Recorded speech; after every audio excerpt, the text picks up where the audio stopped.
Olá pessoal, tudo bem? Meu nome é Samuel Dall'Elaste, sou médico e esse é o nosso canal aqui no YouTube para falarmos sobre saúde, bem-estar e qualidade de vida. Bom, eu confesso que esse vídeo de hoje é um vídeo que eu estou postergando, acho que já tem uns 2 anos aí que as pessoas perguntam e eu estou empurrando com a barriga para falar sobre o leite. Por quê? Vou ter que abordar com vocês alguns pontos importantes antes de chegarmos em relação ao tema. É bom? Não é? Se toma leite, se come queijo, faz mal, faz bem? Bom, o que é o primeiro ponto aqui? O primeiro ponto é que hoje a gente tem uma comunidade de profissionais da área da saúde que trabalha com uma visão assim, só aplicar no consultório o que é cientificamente provado. Ou seja, ignorando totalmente os padrões bioquímicos. Você pode ter o estudo bioquímico de alguma coisa, mas se você não tem um estudo científico que foi feito, ou de corte, ou randomizado, seja lá o que for, se não tem um estudo publicado numa revista de impacto científico como New England, como JAVA, aí se não tem esse estudo, não se aplica dentro de consultório. Eu acho um pouco perigoso trabalhar numa visão assim, tá? Por quê? Porque eu acho que a ciência ela é extremamente importante, ela é uma aliada da medicina e de outras áreas e a gente tem sim que valorizar a ciência. Porém, eu gosto de usar a ciência como mais uma ferramenta dentro do consultório. E além de usar a ciência, eu gosto muito de usar algo que vem crescendo muito nos últimos anos, que chama medicina baseada em evidências. Então vamos falar o que é isso. O que é a medicina baseada em evidência? Por exemplo, vou usar alguns exemplos aqui, tá? Por exemplo, vamos falar sobre a doença que mais mata pessoas no mundo, o infarto.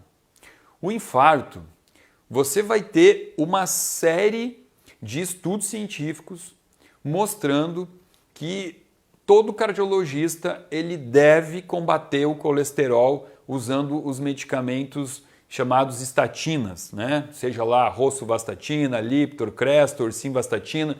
Então a ciência ela mostra, ela é fiel em mostrar que o que o cardiologista pode fazer dentro do consultório é usar esse artifício, essa arma chamada estatina para baixar o colesterol e que isso então vai diminuir o risco do infarto. Bom, eu nem sei dizer precisamente quantas décadas, há quantas décadas isso é feito dentro de consultório. Por quê? Por um embasamento científico. Mas, quando eu vou avaliar se isso está sendo efetivo ou não, eu me deparo com alguns índices, como por exemplo o índice que mostra que hoje no mundo a doença que mais mata é o infarto. Ou seja, eu tenho quase 1/7 da população do mundo fazendo uso do remédio que todos os estudos científicos mostraram que ele é o que vai evitar o infarto. Mas quando eu vou avaliar se isso realmente funcionou, os números eles são enfáticos em mostrar que não funcionou. Porque eu nunca controlei o infarto, eu só tenho um alto crescimento disso. Então a medicina baseada em evidência ela vai avaliar dessa seguinte maneira. Será que isso funciona mesmo? Porque as evidências mostram que não. Então eu acho que hoje o médico ele precisa sim estudar muito, mas paralelamente ao estudo de artigos científicos, de publicações científicas, ele precisa fazer esse tipo de observação dentro do consultório. Né? Por exemplo, um otorrino que leu que o melhor antibiótico que existe para amidalite é o antibiótico X. E todos os estudos foram enfáticos nisso. Só que esse otorrino ele percebe que os pacientes que usam no consultório o antibiótico Y têm uma resposta muito mais rápida e muito melhor da cura de uma amidalite. Então ele tem que ter esse discernimento.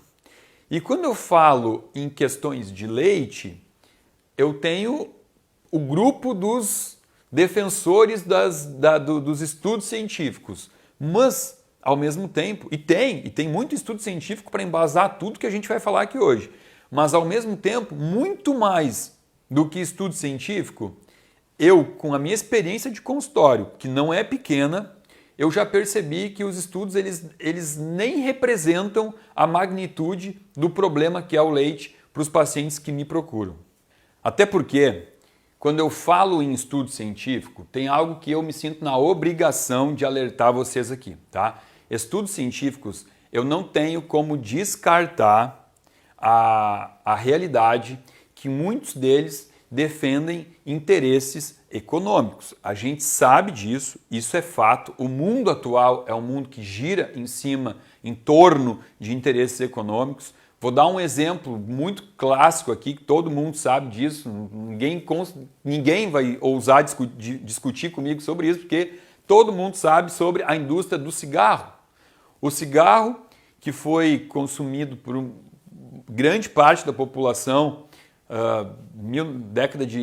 anos de 1940, era sexy mulheres fumarem, era másculo homens que fumavam, muitas pessoas fumavam, e um médico alemão chamado Ernst Winder, ele foi, com Y aqui, Winder, ele foi o primeiro cara a trazer um estudo, em 1953, a trazer um estudo que falava sobre a possível relação do cigarro com o câncer. O que aconteceu? Existia todo um malabarismo da indústria do tabaco para maquiar, para esconder esses estudos que traziam essa relação. Tanto que, olha aqui, 1953, o primeiro estudo descrito na história que conseguiu correlacionar cigarro com câncer. Sabe quando que esses estudos eles realmente vieram à tona? Nos anos 80. Então a gente está falando aqui de possivelmente 30 anos onde uma indústria conseguiu manipular os estudos científicos que envolviam, que arrolavam o cigarro com câncer. Então existe sim um interesse econômico, ou seja, dificilmente você vai ter uma entidade que vai querer estudar alguma coisa para não ser consumido. Não é que não tem, mas é muito mais frequente o dinheiro ser gasto para estudar alguma coisa que vai ser vendido do que algo que não vai ser vendido. Concordam comigo?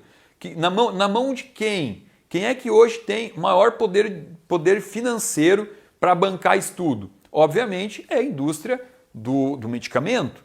Então os maiores estudos em andamento hoje no mundo são em prol do remédio, né? Qual o tipo de remédio que você pode usar para as doenças que mais matam pessoas?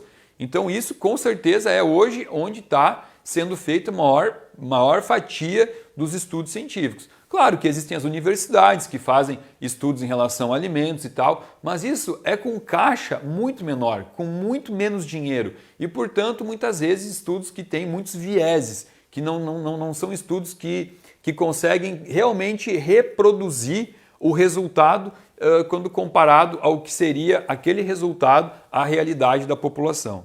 Bom, então vamos lá. Vamos parar de enrolar e falar do leite. Quando eu falo do leite, eu tenho que entender que é impossível eu vir aqui e falar assim, esse alimento só tem coisa ruim ou esse alimento só tem coisa boa. Se eu fizer isso, eu vou estar escondendo muita informação de vocês.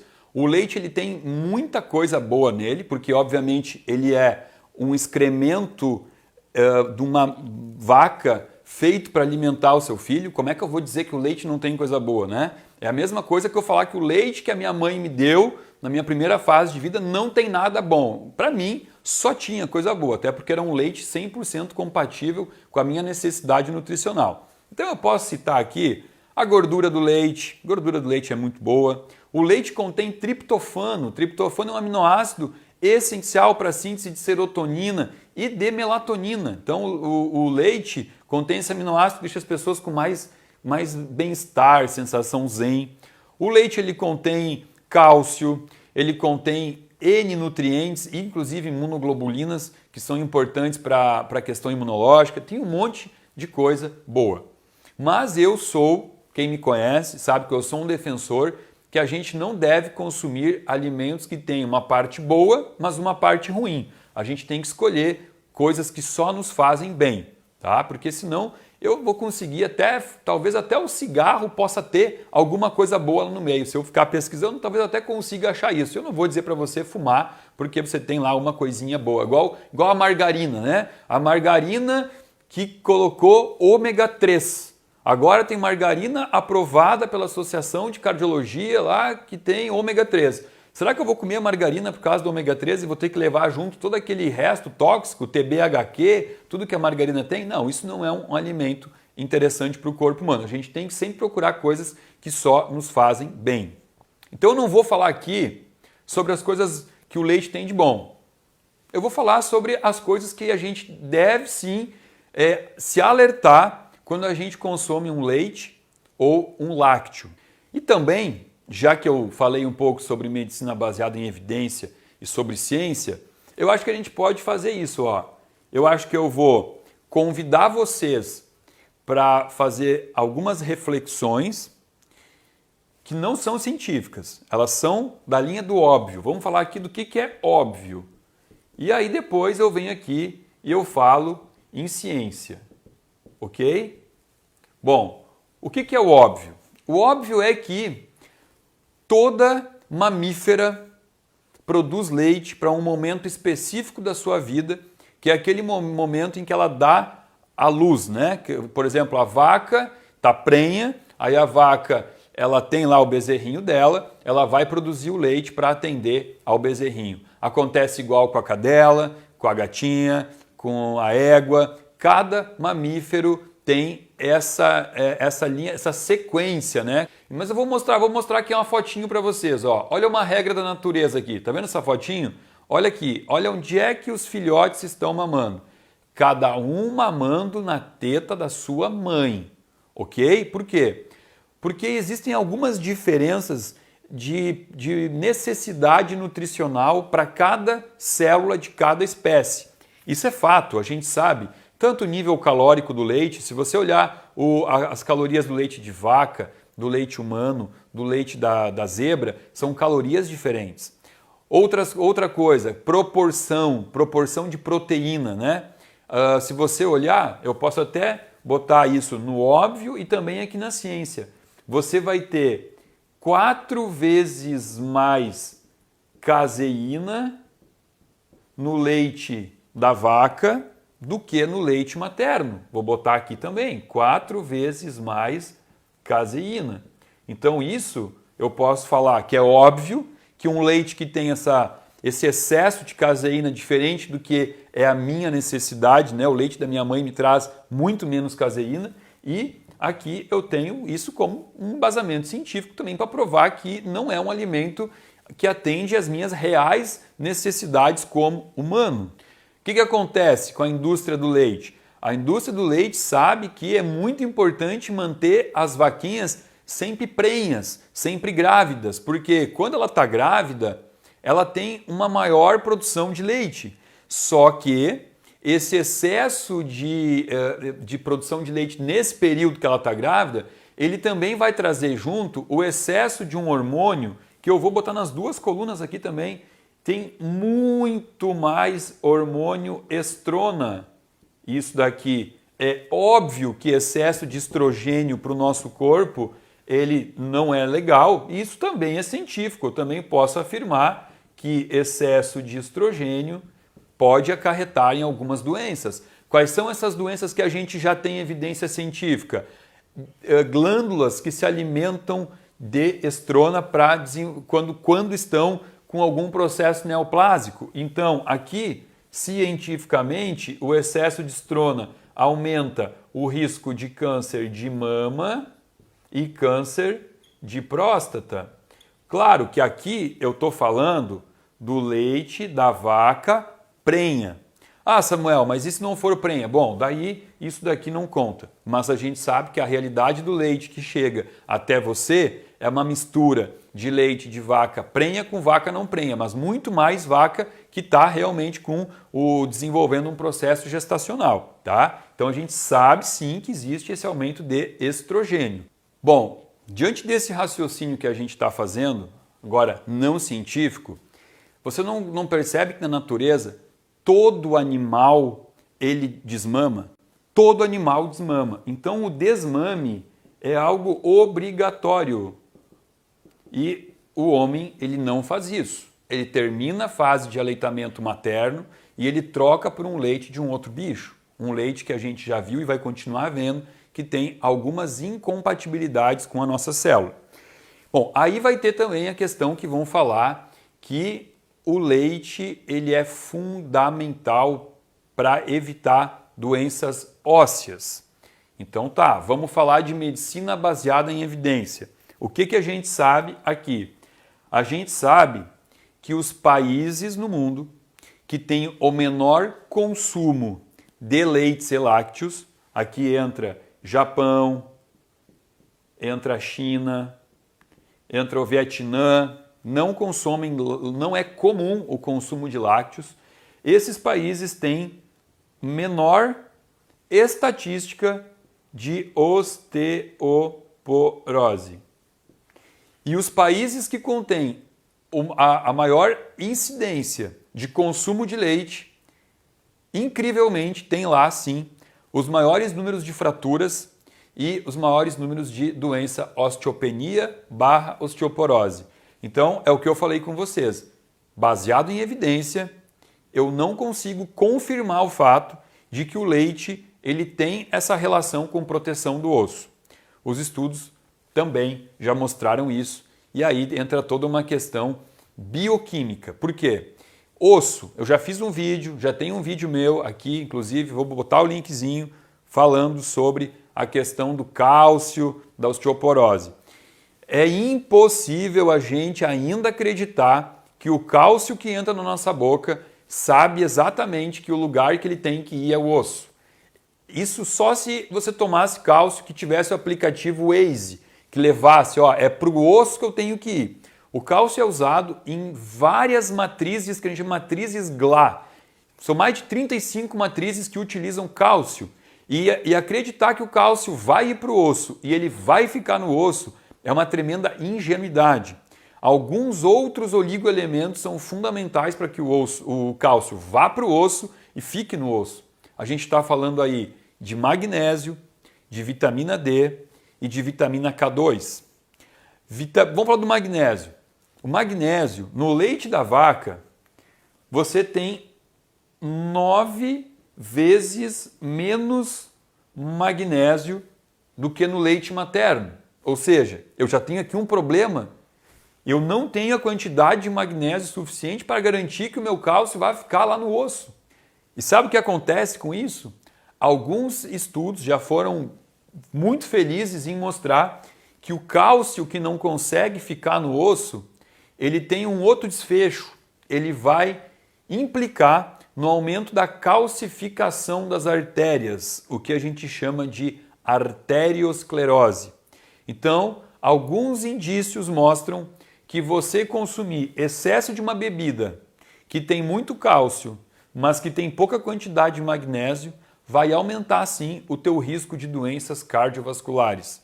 Isso também já está aprovado. Quando eu falo em provado, eu vou fazer o seguinte, eu vou mostrar aqui para vocês um site onde os maiores estudos já feitos em relação ao leite estão todos concentrados nesse site. Vou botar aqui, vamos botar no Google aqui para vocês darem uma olhada. Not Milk, tá vendo? Olha aqui, esse é o sitezinho. Procura esse site e pode debulhar esses artigos que tem aqui, ok?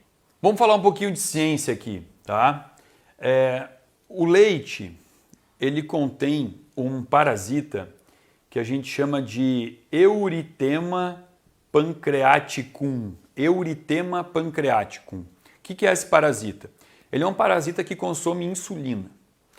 E a insulina ela é produzida por um órgão chamado pâncreas, através de células chamadas ilhotas de Langerhans. Então as ilhotas de Langerhans são células do pâncreas que produzem insulina.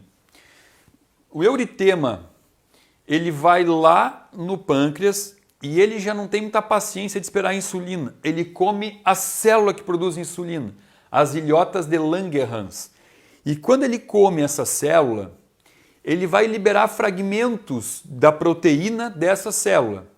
E o corpo pode, não é não estou dizendo que isso é sempre que vai acontecer, o corpo ele pode, em algum momento da tua vida, desenvolver anticorpos contra estes fragmentos, oriundos desta célula hepática chamada ilhotas de Langerhans. Ou seja, o corpo pode produzir um anticorpo que vai começar a atacar células pancreáticas. Isso tem um nome. Isso é chamado de diabetes mellitus tipo 1 autoimune. Ou seja, existe sim já estudo mostrando que alguns tipos de diabetes tipo 1 autoimune podem ser provenientes do eritema pancreático que está presente no leite da vaca e de outros mamíferos também. E tem mais um detalhe, pessoal, a gente tem que entender isso, né? Porque a gente ouve muitas pessoas falando, não, mas tem que beber leite porque o leite tem muito cálcio. Bom, vamos entender o seguinte, nenhuma espécie, nenhum mamífero, nenhum bicho nesse planeta produz elementos, produz minerais, vitaminas dentro de si. A gente não produz. A gente precisa ingerir da comida para daí então ter essa vitamina, esse mineral dentro do nosso corpo. Onde é que eu quero chegar com isso? Será que a vaca produz cálcio dentro dela? Então ela é uma super fonte de produção de cálcio e por isso que ela põe cálcio no leite? Óbvio que não. A vaca não produz cálcio. Ela precisa ingerir isso. Ela come o cálcio. Esse cálcio vai chegar no estômago dela, vai ser hidrolisado, vai ser absorvido no intestino, vai ser espalhado no sangue e vai chegar no leite. Ou seja, ela comeu o cálcio. Ela comeu da onde? Do verde. Então, se a gente começar a entender que a gente não precisa esperar que a vaca faça isso por nós, a gente pode ir lá consumir o brócolis, as crucíferas, todos os alimentos verdes e outros alimentos também. O cálcio não está só nos verdes, ele está em alta quantidade nos verdes. Quer ver um alimento que tem muito cálcio? O gergelim. O gergelim é um dos alimentos que tem a maior concentração de cálcio. Outra coisa que eu dou para minhas pacientes que têm osteoporose, osteopenia, chá da folha da amora. A folha da amora tem muito cálcio. Então a gente tem muita fonte de cálcio. Acreditar que a gente precisa consumir leite para isso é um pouco de ingenuidade. Até porque, continuando falando aqui daquela coluninha do óbvio, vamos pensar no óbvio. Se o leite fosse fundamental para garantir a saúde dos ossos, você concorda comigo que o bezerro, quando parasse de mamar no leite da mãe dele, esse bezerro teria osteoporose também? Porque pensa, se o leite da vaca é tão importante para mim, que não sou da espécie dela, o que dirá a importância desse leite então para o filho dela? Então o filho dela jamais poderia parar de tomar o leite, porque senão, quando crescer e virar um boi ou uma vaca, vai ter osteoporose. E a gente não encontra isso na natureza. O boi não tem osteoporose. Por quê? Porque ele continua pastando e comendo cálcio. Bom, vamos falar então, talvez da parte mais polêmica que envolve o leite, que é a questão da lactose. Porque quando a gente fala sobre leite, sempre tem aquele paciente, aquele seguidor que fala assim, Samuel, eu entendi o recado, eu entendi, agora eu só estou tomando leite sem lactose, comendo queijo sem lactose, iogurte sem lactose. Gente, eu vou dar uma notícia ruim para vocês, tá? A lactose, ela não é e nunca foi o problema do leite. A lactose nada mais é do que o açúcar do leite que vai se quebrar em galactose e glicose. E quem é que faz isso? Uma enzima chamada lactase. Então, como algumas pessoas no decorrer da vida diminuem a produção dessa enzima, talvez possam ter algum tipo de alergia, a intolerância à lactose, porque não vai estar quebrando aqui em galactose e glicose. Então vocês estão entendendo que a lactose é ruim sim, por quê? Porque ela é o açúcar, né? Mas não porque ela é o problema do leite, tá? O problema do leite não está na alergia que a lactose pode causar. O problema do leite, ele está na inflamação. E a inflamação não é causada pelo açúcar, e sim pela proteína do leite, as proteínas do leite, caseína e beta-lactobalina. beta-globulina. Essa aqui é o que me faz ter certeza absoluta que a gente não foi feito para consumir leite de vaca. Por quê? Porque no leite da vaca existe essa proteína que é inexistente no leite materno. Ou seja, não existe beta-lactoglobulina no leite materno, mas existe no leite de vaca. Então eu pergunto, qual é a possibilidade, a probabilidade de eu ter no meu corpo uma enzima capaz de quebrar uma proteína que eu não fui feito para receber? Essa probabilidade ela é zero, ela é nula. Porque a caseína, ok, o leite da vaca tem, o leite da mãe também tem, na proporção bem diferente, como eu falei, né? O leite da vaca tem 4 vezes mais caseína. E a gente também tem que entender que as caseínas elas podem ser diferentes. Eu tenho 2 tipos de caseína. Uma menos inflamatória e uma outra extremamente inflamatória.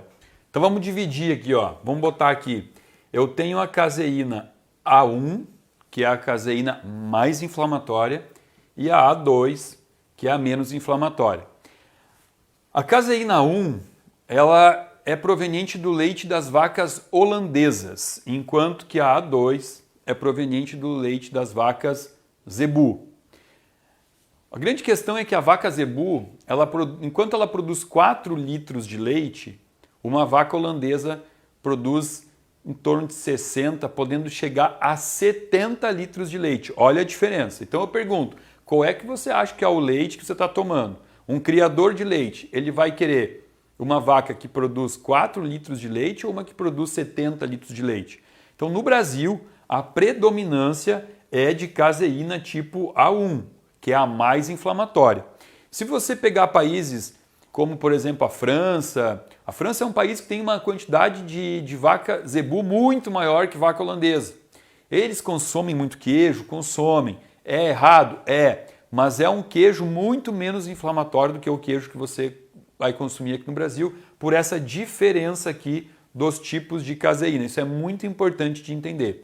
Vamos falar aqui de uma outra estrutura que contém no leite, chamada casomorfina. Isso aqui eu falo muito com os meus pacientes.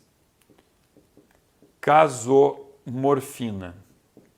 Por que que eu trago isso para todas as minhas consultas? Porque eu tenho uma quantidade de pacientes absurda que tem dificuldade de parar de consumir queijo.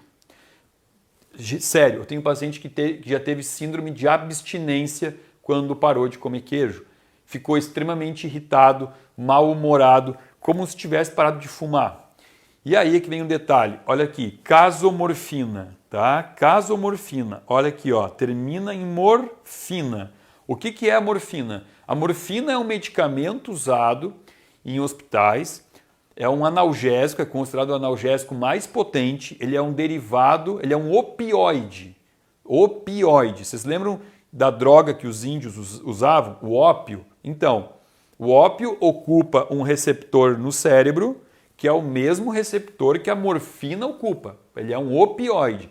Dá uma sensação de prazer muito grande. A gente sabe que existem muitas pessoas que usaram morfina no hospital porque tiveram algum problema, uma fratura muito grande, ficaram lá usando por alguns dias morfina e saíram de lá dependentes da morfina. A gente sabe disso. Tamanho é o poder de dependência química que isso aqui pode gerar. E aí eu digo para vocês que o queijo contém um peptídeo chamado casomorfina, ou seja, ocupa o mesmo receptor dos opioides. Aqui você consegue entender por que tem muitas pessoas que não conseguem parar de consumir lácteos. Tem no leite casomorfina, mas o queijo tem altas concentrações, é concentrado de casomorfina. Então, se você fala assim, não, mas eu não vou parar de comer queijo porque eu gosto muito de queijo. Ok, você quer continuar comendo? Pode comer, mas não fala que você gosta de queijo. Você gosta dos teus filhos, da tua família. Aprenda a falar que você é viciado em queijo, porque sim, ele pode tornar você um consumidor viciado. Isso é muito importante de entender. E falando de morfina, de casomorfina, aqui também ó, já tem até estudo mostrando que existe uma derivação aqui chamada de beta-globulina. casomorfina 7. A casomorfina 7 já tem estudo relacionando a presença dessa subfração de casomorfina associado à esquizofrenia, uma doença mental muito séria que compromete muito a qualidade de vida das pessoas, e tem sim esse estudo aqui. Bom, mas falando tudo isso, vamos agora focar aonde é o fator mais importante quando eu falo sobre medicina baseada em evidência.